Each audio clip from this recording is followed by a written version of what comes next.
Hello guys, how's it going? Sendou again. So today bring you some actual content, and this is about one question that's one of the most popular video requests I got.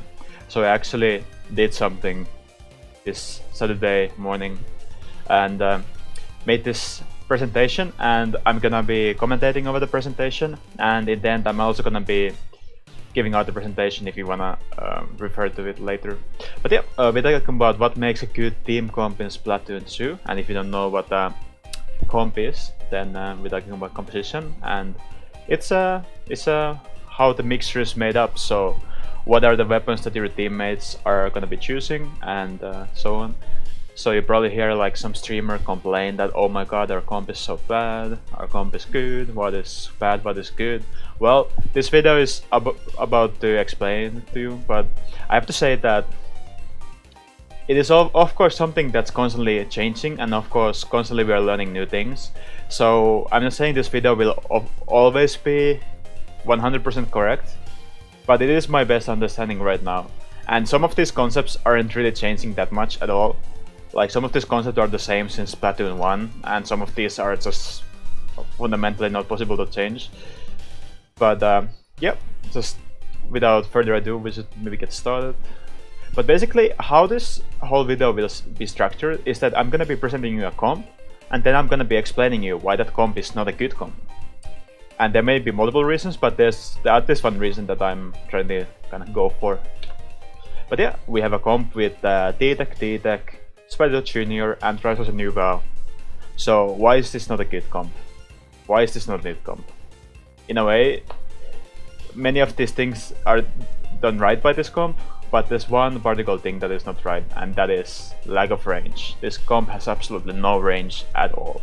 But why is lack of range such a bad thing, right? Like, we have a good killing power, so why can't we just, you know, not run any range and just run along with this? Well, there's a couple of reasons for this. But basically, what you want to know is that if you're running no backline, that usually means problems. That's usually problems for you and your teammates.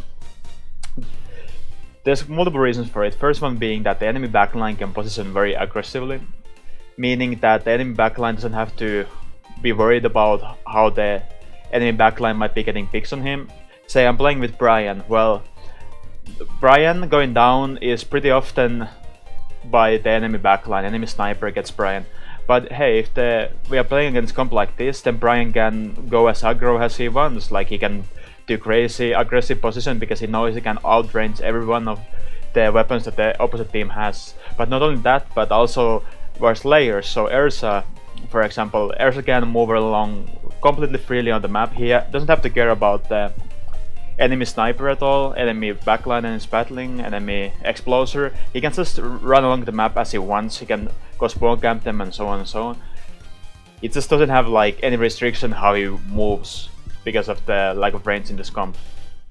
And also, the team is very prone to wipes, meaning that there isn't like anchor player. Anchor meaning something that's usually more like staying alive, more in the background. And when the other weapons go down, at least this one weapon is staying alive and, you know, keeping the situation alive. Because when you get wiped, that's usually when big changes in the game happen. You completely lose map control, the enemy starts a game-winning push and so on. And this kind of comp is very prone to wipes. It's very easy to wipe this kind of comp.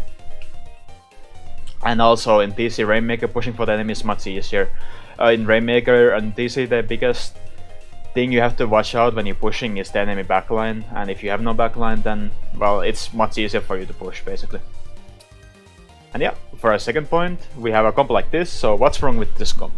Well, this comp is doing the opposite of the previous comp, and they have too much range, or rather, they don't have short range weapons. And why is this bad? Well, comp with a lot of range, it can work. Like, really, there's comps with a lot of range and it works. But two backline, so we have ballpoint and battling. That's usually that's usually not gonna work. That's a bit too passive, and especially the lack of slaying power, lack of someone that goes in and gets the kills you need. Like, who's supposed to go in this scenario? Is the H3 supposed to go in and just one clip them all? Is the custom duelist supposed to go in and do some matrix stuff to get the vibes? Like, no.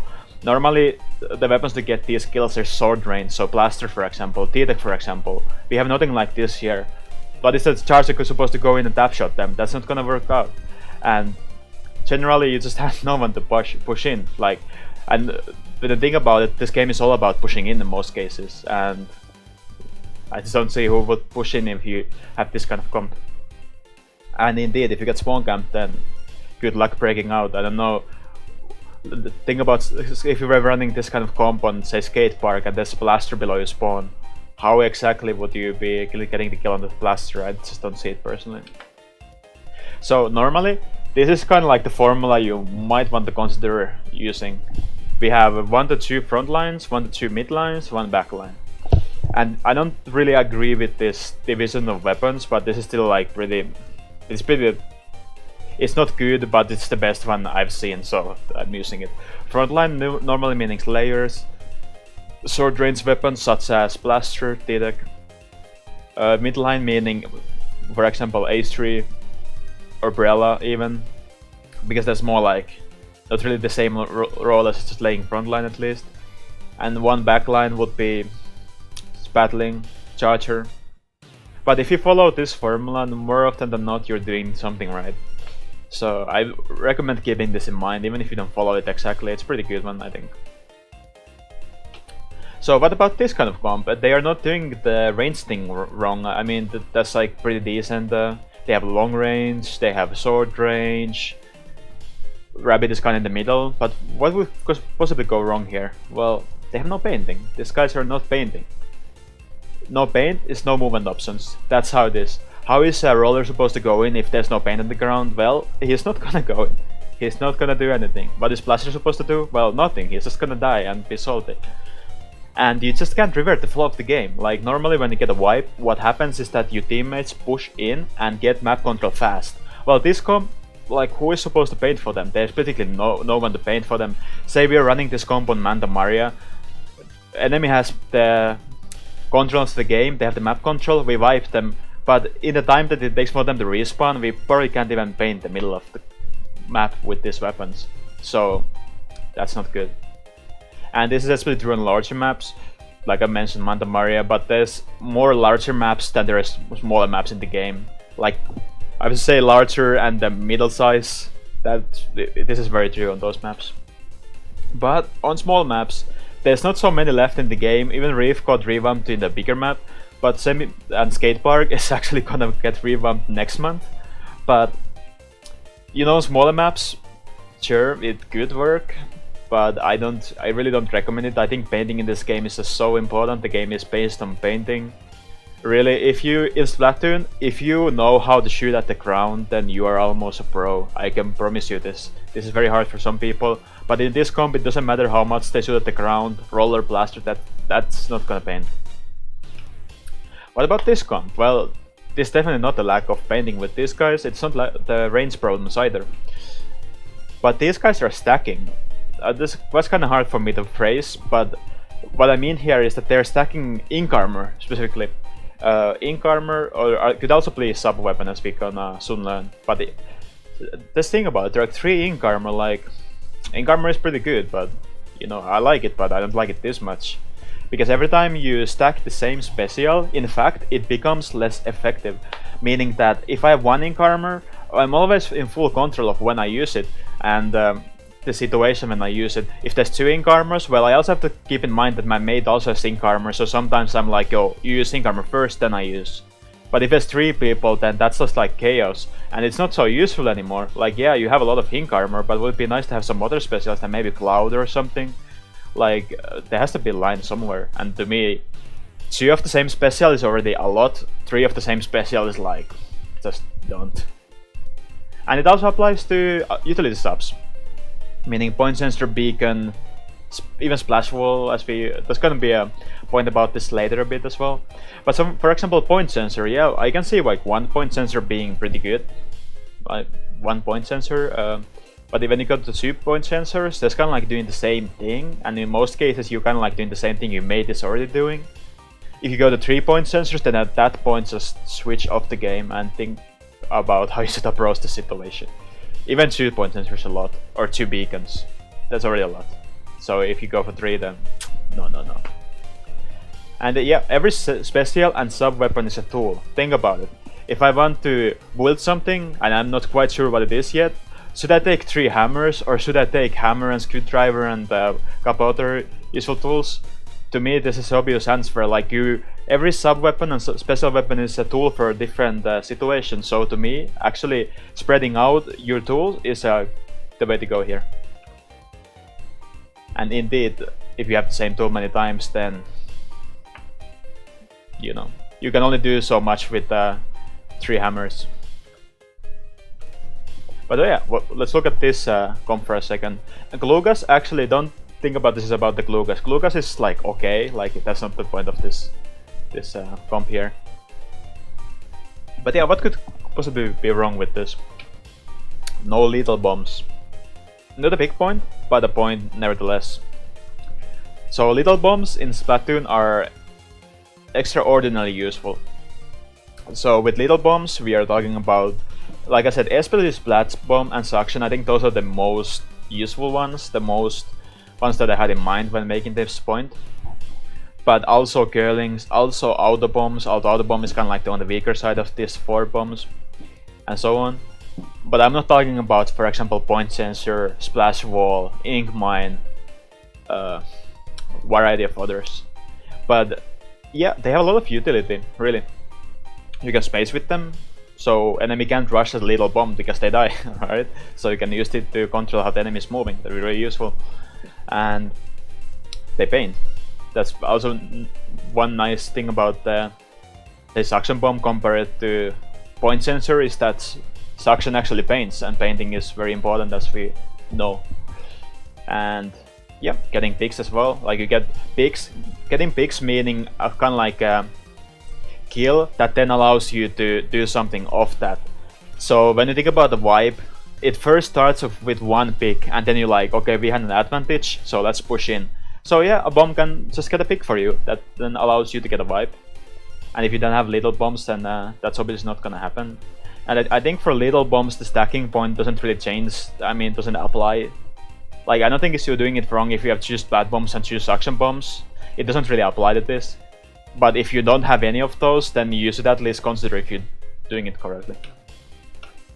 And what about this? We have some Tony Kensa, my good man, some picks here with Dynamo Roller and Tony Kensa's Party Shot.